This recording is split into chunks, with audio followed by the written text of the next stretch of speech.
وہ خط نکال کر دے دیا، اور یہ خط آقا کریم صلی اللہ علیہ وسلم کی بارگاہ میں پیش کیا گیا۔ جب حضور کی بارگاہ میں پیش کیا گیا تو آقا کریم علیہ السلام نے حضور سیدنا حاطب بن ابی بلتہ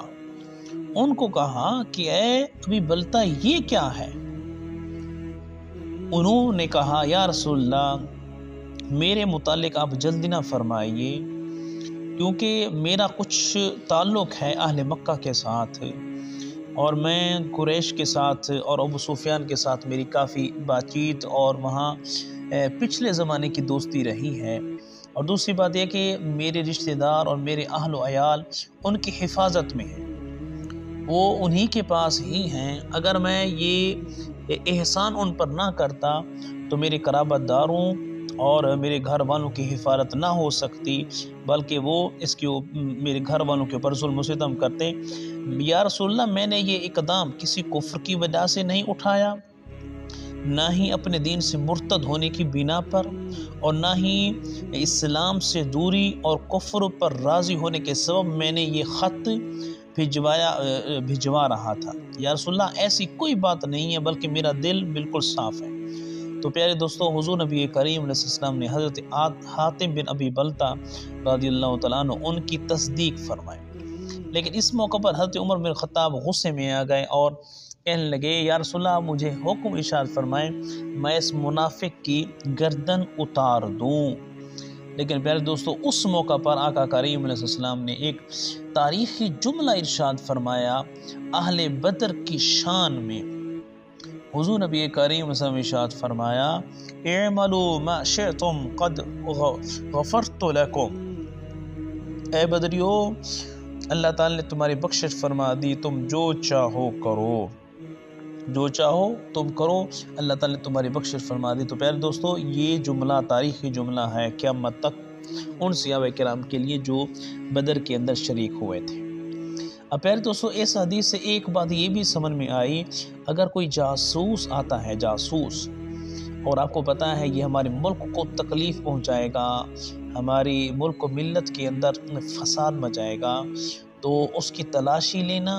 حتیٰ کہ اگر اس کے کپڑے بھی اتارنے پڑے تو یہ جائز ہے۔ حضور مولا علی نے اس عورت کو دھمکایا کہ اگر تو نے خط نہ دیا تو ہم تمہارے کپڑے اتار دیں گے۔ تو کہنے کا مقصد یہ اپنی ملک کو قوم کی خدمت کے لیے اگر یہاں تک بھی کرنا پڑے تو یہ بھی جائز ہے، اور اپنے ملک کی حفاظت کرنی چاہیے۔ تو پیارے دوستو، حضور نبی کریم صلی اللہ علیہ وسلم نے حضرت حاطب بن ابی بلتہ ان کی عذر کو قبول فرمایا اور ان کے اوپر مزید سختی نہیں کی۔ تو پیارے دوستو، جب غزوہ بدر کا معاملہ درپیش ہوا، حضرت انس بن مالک فرماتے ہیں اور ابو سفیان کی قافلے کی خبر پہنچی کہ وہ فلاں راستے سے نکل رہا ہے، جا رہا ہے، تو حضور سیدنا صدیق اکبر نے مشورہ دیا، تو آقا کریم علیہ السلام نے ان کے مشورے سے اعراض کیا۔ حضرت عمر بن خطاب نے مشورہ دیا تو آقا کریم علیہ السلام نے ان سے بھی اعراض کیا، کیونکہ پیارے دوستو حضور نبی کریم علیہ السلام توجہ فرمانا چاہتے تھے انصار صحابہ کرام کی طرف کہ ان کی رائے کیا ہے، وہ کیا کہنا چاہتے ہیں۔ تو پیارے دوستو، اتنے میں حضرت سعد بن عبادہ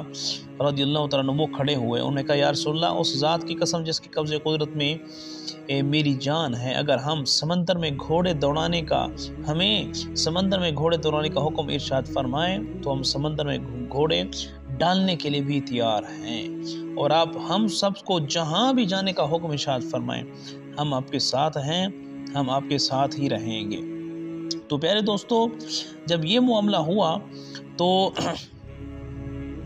صحابہ کرام نے ایک بنی حجاج کا ایک سیاہ فام غلام یعنی حبشی غلام تھا، اس کو پکڑا۔ جب اس کو پکڑ لیا تو اس سے پوچھا، ابو سفیان اور اس کے ساتھیوں کے بارے میں سوال کیا، تو اس نے کہا مجھے پتہ نہیں ہے، ہاں لیکن ابو جہل، عتبہ، شیبہ اور امیہ بن خلف ہیں، وہ یعنی آنے والے ہیں، وہ تیاری کر کے چل پڑے ہیں۔ لیکن صحابہ کرام نے اس کو مارنا پیٹنا شروع کر دیا۔ جب اس نے کہا کہ اچھا میں تمہیں بتاتا ہوں ابو سفیان کے بارے میں، جب اس نے کہا تو صحابہ کرام نے اس کو چھوڑ دیا۔ تو وہ کہنے لگا بات یہ ہے مجھے ابو سفیان کے بارے میں پتہ نہیں ہے، ہاں ابو جہل، عتبہ، شیبہ اور امیہ بن خلف ہیں، وہ آ رہے ہیں، وہ تیاری کر کے مدینہ کی طرف آ رہے ہیں۔ تو صحابہ کرام نے دوبارہ اس کو مارنا پیٹنا شروع کر دیا۔ حضور نبی کریم صلی اللہ علیہ وسلم اس وقت نماز ادا کر رہے تھے۔ آقا کریم علیہ السلام نماز سے جیسے فارغ ہوئے تو آقا کریم علیہ السلام نے جب یہ منظر دیکھا تو حضور نے ارشاد فرمایا، اے میرے پیارے صحابہ، جب یہ سچ بولتا ہے تو تم اسے مارتے ہو، اور جب یہ جھوٹ بولتا ہے تو تم اس کو چھوڑ دیتے ہو۔ پھر رسول اللہ صلی اللہ علیہ وسلم نے ارشاد فرمایا، پھر دوستو یہ جملے سننے کے قابل ہیں۔ حضور نے ارشاد فرمایا، ھذا مصرع فلان، حضور نے فرمایا یہ فلاں کے گرنے کی جگہ ہے، یعنی فلاں کافر یہاں گرے گا اور مرے گا اور جہنم واصل ہوگا۔ تو حضرت انس بن مالک جو حدیث کے راوی ہیں وہ بیان کرتے ہیں، ہم نے دیکھا کہ جہاں جہاں آقا کریم علیہ السلام نے اپنے ہاتھ مبارک رکھے تھے اور اشارہ فرمایا تھا، اسی جگہ پر فلاں فلاں کافر مرا ہوا تھا اور واصل جہنم ہوا پڑا تھا۔ تو پیارے دوستو اس سے پتہ چلا آقا کریم علیہ السلام کو ہر کافر کے مرنے کی جگہ کا بھی پتہ تھا کہ فلاں کافر فلاں جگہ پہ مرے گا اور واصل جہنم ہوگا۔ لیکن یہاں ایک بات یاد رہے، قرآن مجید کی آیت مقدسہ ہے، وَمَا تَدْرِي نَفْسٌ بِأَيِّ أَرْضٍ تَمُوتُ، اللہ رب العزت نے ارشاد فرمایا کوئی جان نہیں جانتی کہ وہ کس زمین کے کس جگہ پہ مرے گا۔ تو میرے دوستو یاد رکھیے، اللہ فرما رہا ہے کوئی جان نہیں جانتی کہ کوئی کس جگہ پہ مرے گا، زمین کے کس ٹکڑے پر مرے گا، لیکن حضور فرما رہی ہیں فلاں کافر یہاں مرے گا، فلاں کافر یہاں مرے گا۔ تو ظاہری طور پر حدیث اور آیت کے حصے کے درمیان میں ٹکراؤ آ رہا ہے کہ قرآن کہتا ہے پتہ نہیں ہے اور حدیث میں آقا کریم صلی اللہ علیہ وسلم بتلا رہے ہیں کہ یہاں مرے گا یہاں مرے گا۔ تو اس کا جواب کیا ہے پیارے دوستو؟ اس کا جواب یہ ہے، آقا کریم علیہ السلام اپنے علم ذاتی کے ساتھ نہیں بتلا رہے کہ فلاں کافر یہاں مرے گا فلاں کافر یہاں مرے گا، بلکہ اللہ تعالیٰ نے عطا کیا ہوا ہے، یعنی علم عطائی کے لحاظ سے حضور یہ ارشاد فرما رہے ہیں، علم ذاتی کے لحاظ سے ارشاد نہیں فرما رہے۔ تو اس سے پتہ چلا آیت اور حدیث کے درمیان کوئی بھی ٹکراؤ نہیں ہے، کوئی بھی اس طرح کی چیز نہیں ہے۔ پیارے دوستو بہرحال اللہ تعالیٰ نے پھر بدر کے مقام پر مسلمان رکے اور ادھر سے کافر بھی آ گئے اور وہاں یہ سارے معاملات ہوئے۔ اللہ تعالیٰ کی بارگاہ میں دعا ہے ہم سب کو صحابہ کرام کی محبت عطا فرمائے اور ان کے نقش قدم پر چلنے کی توفیق عطا فرمائے۔